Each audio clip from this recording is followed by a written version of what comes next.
What's going on, guys?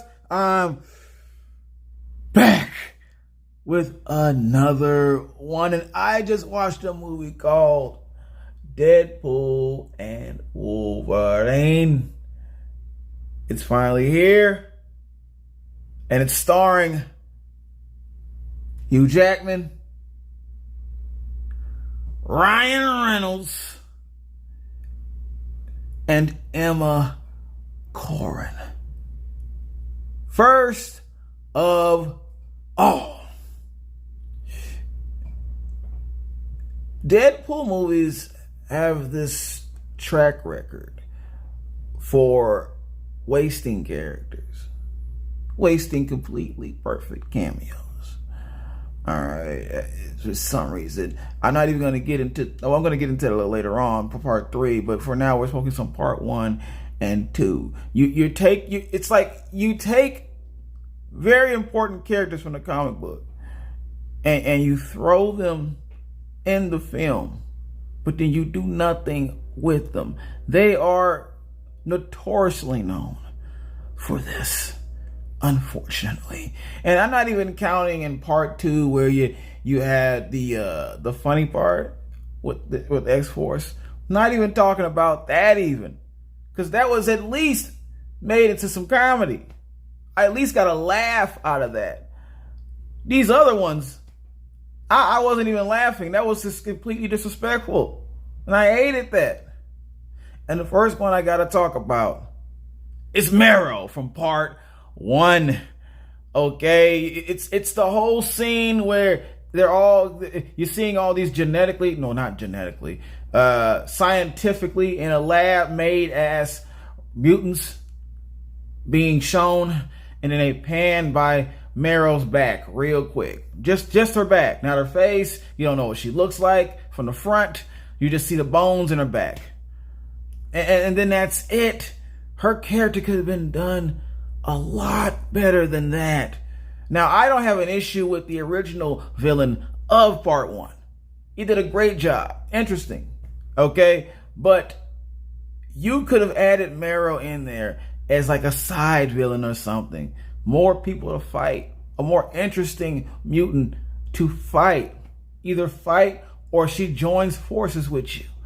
Something helps you out, helps you escape, whatever. Please use her to your best advantages. But you didn't do it. And I don't think we're ever going to see her in another movie ever again. For what? It's too late now unless she sneaks back up. Now, they could do it, but will they do it? I kind of doubt it. I doubt it. And number 2, Black Cassidy from part 2. Oh, part 2 has a lot of flaws going on with it. Part 2 it's just some issues. I've already mentioned one, but which was really not an issue because it saved itself with comedy relief. But these other 3 that are coming up, Black Cassidy is one of them. Okay, this was a very important character when it came to the comic books as far as Deadpool, because they were always teaming up, or he was kind of involved in a few things that Deadpool was involved in. Let's just put it like that. Deadpool and Juggernaut and all that. Okay, so to put him in the movie and he does nothing with his powers, his ability to throw heat concussive blasts from wood and plant matter and all that. Didn't do it. He didn't even touch a damn flower in this dang movie. All right, he didn't portray or display any of his powers. He talked for a minute, and then something happened. And I can't mention what happened if you have not seen the movie. I don't want to spoil it. But then that was it. That was it. And he's way more important than that. He's on a whole other level. I'm not saying he's a top-notch villain or anything like that, but he's very important as far as the Deadpool lore, in my opinion. Okay?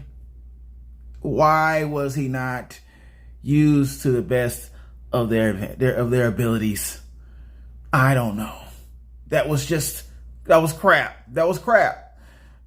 And then let's get to another one. Omega damn Red in the same damn movie. I didn't even know he was in the movie the first time I watched that. The first time I watched part 2, I had no idea he was in the prison scene, the lockup scene, all right? I didn't even see him. It was some dude with long hair. How are we supposed to know that's Omega Red? That could have been the guy from Warrant. I don't know. I don't know who that was. But you expected us to already know that was Omega Red. He didn't use his powers. He didn't even talk. At least Black Cassidy got to talk. Omega Red didn't say one damn word. He was just sitting there. And this is one of the top notch to me. This is a top notch villain as far as X-Men lore goes completely. He is a top villain on my list. So hopefully they'll use his character later on down the line, like maybe to fight Wolverine or something. Because now Wolverine's in the game. So we can definitely use a Wolverine movie with him being the villain. You know how dangerous this dude is? Very dangerous. Poisonous spores? Come on, man. Last but not least, but the most important in my book, Juggernaut from, yes, the exact same movie. See, now, the thing with Juggernaut, he got to do a little bit of fighting and back and forth, but no. That was just to reel us in for the biggest disrespect of all. Spoiler alert if you haven't seen this movie. Spoiler alert right now. Okay. This man was defeated by having his pants pulled down and a live wire stuck in his area that I'm not going to mention. And then he falls in the pool. That's how he was defeated. That's how he was taken down. You do know this man has the armor of Sidorak. He has the armor of Sidorak. He is almost damn near invincible. You have to take the helmet off to even touch this man. And you defeated him by sticking a wire up his area. Pulling his pants down? You wouldn't even be able to pull his pants down. What are you talking about? Anything they'll do for the jokes. Because I understand once again that Deadpool is not a serious movie at all times. But don't use characters like that for your enjoyment and your pleasure. All right? For your disrespect. I don't like it. I do not like that. All right? And now we have Deadpool and Wolverine. And my question is, are there more characters and cameos that are about to be disrespected, just like these other ones I just talked about? We're about to find out. Let's go. Deadpool and Wolverine. For those that don't know, for those that are not aware, come on, man. Come on now. Now, let's not do this. Let's not do this. You obviously are stuck with someone who never stops running their mouth and completely just yaps and yaps and yaps and yaps and won't shut the hell up. It won't shut their yapper. All right, to the point where your brain is now mush and you've forgotten about the 1,000 trailers this movie has already had. Obviously, you're getting penalized. No mercy. Immediate penalization on your part. Okay? Deadpool and Wolverine. It's pretty much, of course, coming off of part 2, where they had the whole time change and they traveled through time to do some things. All right. At this point, you should have known that. Okay. And so now some things have been changed back to the other.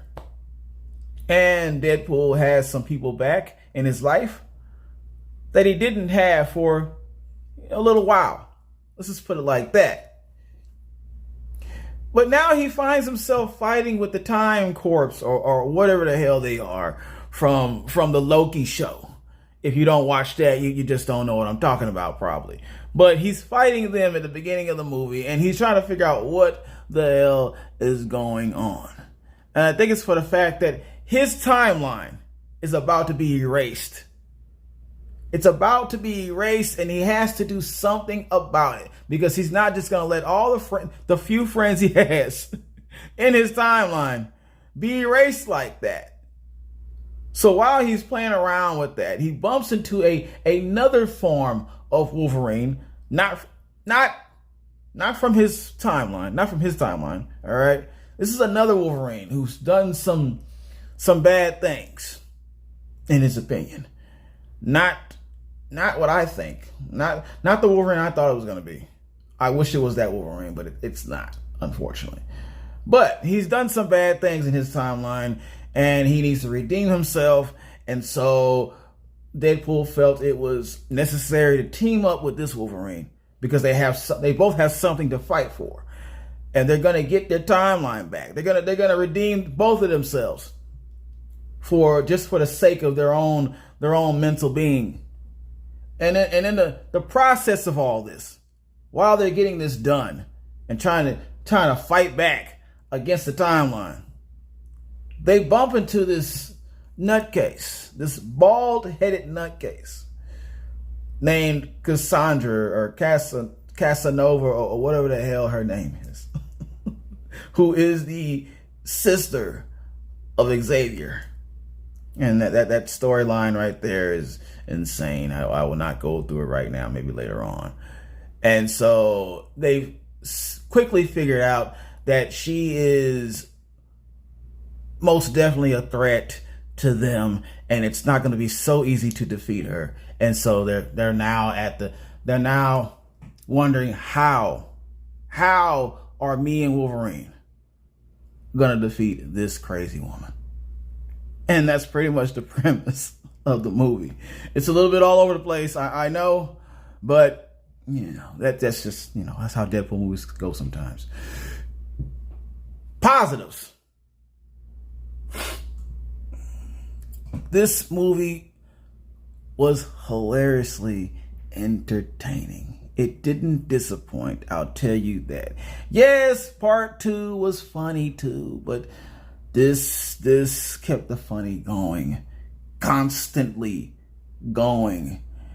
Constantly. Deadpool's going to run his mouth. He's going to have something to say about everything, and he did. And just the fact that, you're seeing all these multiverses and timelines, that, he has all the opportunity to comment on everything going on in every single timeline that exists. Every different kind of Wolverine that he's seeing as he's going through these timelines. It's just I can say this because this has already been talked about. They've already talked about this. And I'll put the spoiler alert up there just in case, but he goes to one timeline where Wolverine is the exact height as he's supposed to be. The same exact height. I still want to see Wolverine like this. I don't care how ridiculous that looks. I don't care. Let's see the 5'3" Wolverine. Let's see it. Because that was crazy. That was crazy. It's just like a ball with claws once he starts fighting, right? Another positive. Every action scene was monstrous. Insane.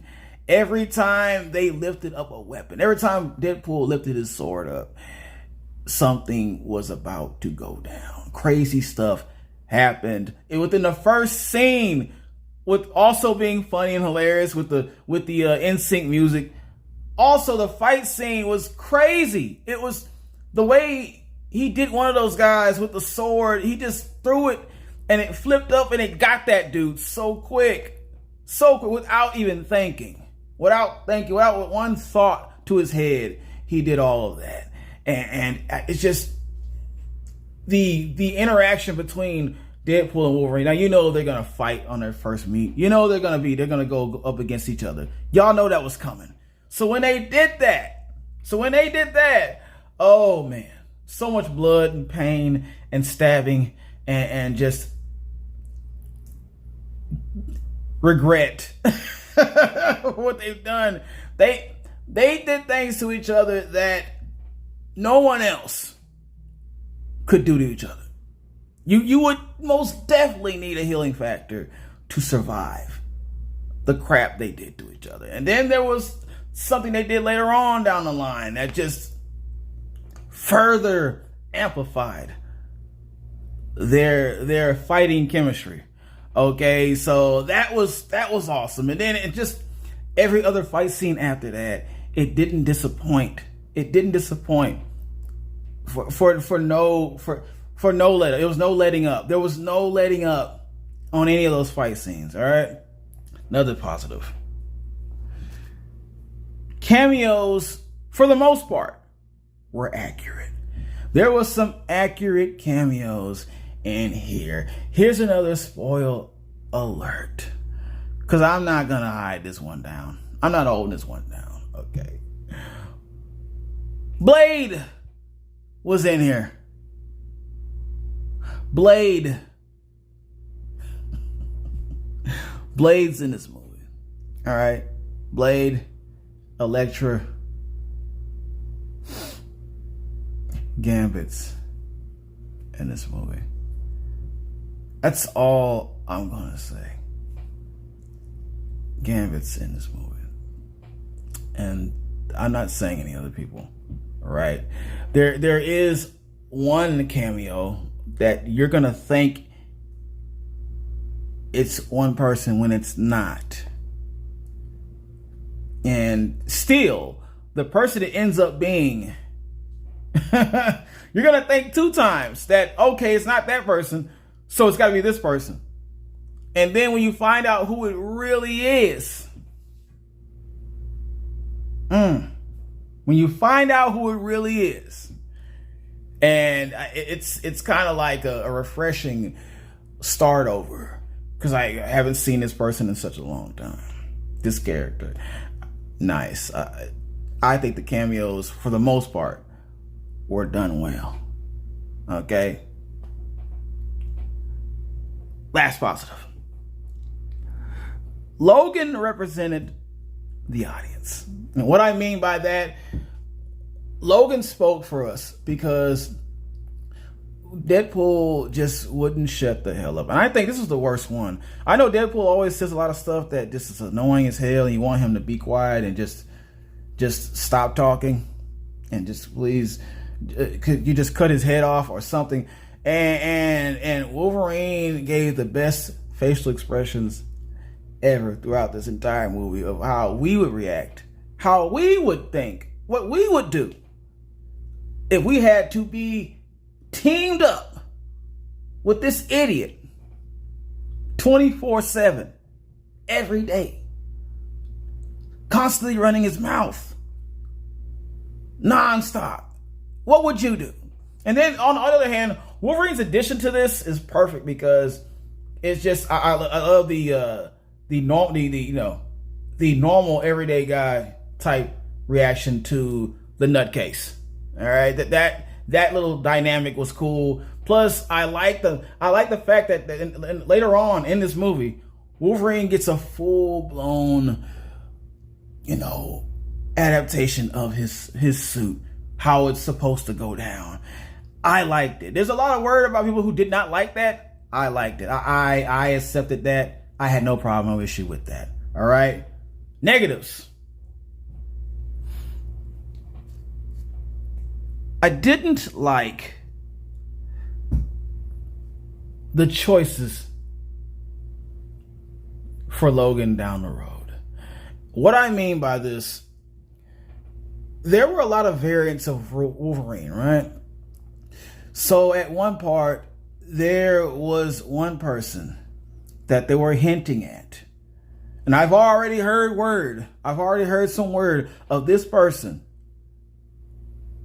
possibly playing Wolverine and some other things or whatever. And so when I saw this person with their back turned, I was like, oh, hold on. It's him. It's him. So they're really trying to go there. They're really trying to go there. Okay? They're really trying to go there. So they're saying this person is going to play Wolverine in the future. That's what I'm thinking. Because I already know that this has to be this has to be Hugh Jackman's last film. This has to be. There is no other option. He is getting old. Wolverine does not age that fast. He's a slow ager. Unless you're going to do some AI tricks, which I don't want you to do. Don't do that. Don't do the AI trick. All right? You did it with Samuel Jackson and Captain Marvel. It was okay, but I don't want to see a lot of that. Not with Wolverine every damn movie. Okay? So this got to be it. This has to be. If you're either choosing to keep Hugh Jackman going on for 10 more movies at the age he is now, I don't know what I'm going to do. Because he's not built for it. He's not built for it. He's not young anymore. I'm not trying to make fun. I'm just saying it's not going to work. I don't like that. I don't like that idea. And then I don't like the other idea that you're trying to hint at if you don't go for him. You need someone who's an accurate actor to take over the mantle of Wolverine. Please. Another negative. Not every cameo was utilized correctly. I'll say this. First of all, I've already mentioned Gambit.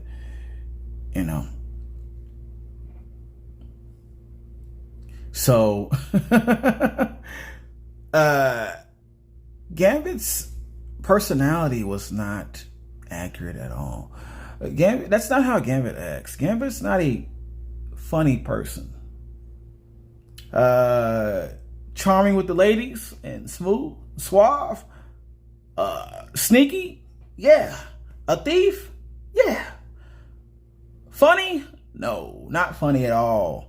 So Channing Tatum's portrayal of this was a little irritating, a little kind of annoying. A little annoying. Funny though. I laughed. Don't get me wrong. I laughed at that. What he said, I laughed at. Because I get it. But really, no. We're not doing that. We're not going to do this. We're not going to. Plus, Elektra, I don't care. I really don't care about her character. You could have brought somebody else back instead of that to do that. Not Elektra. I don't know what they were thinking. Another negative. I didn't give a rat's ass about that ugly ass dog that they had in the movie. That little dog that kept popping up. I'm not going to say what his purpose was, but I didn't care about any of that. The tongue hanging out of his mouth and all the weird stuff going on with that dog. I cared nothing for it. Okay, every time it popped up, I blanked out. Okay, waste of time. Last negative. I didn't like how the villain was handled. The villain being Cassandra. There was one point in the movie where something was going to happen. And they did all this build up to do it. And then that something did not happen. And so it just kept going on and on and on and on and on. And because of that, I'm giving this movie an I cool. Yes, just an I cool for right now. I'm dead serious. An I cool. Press that like button, share, subscribe.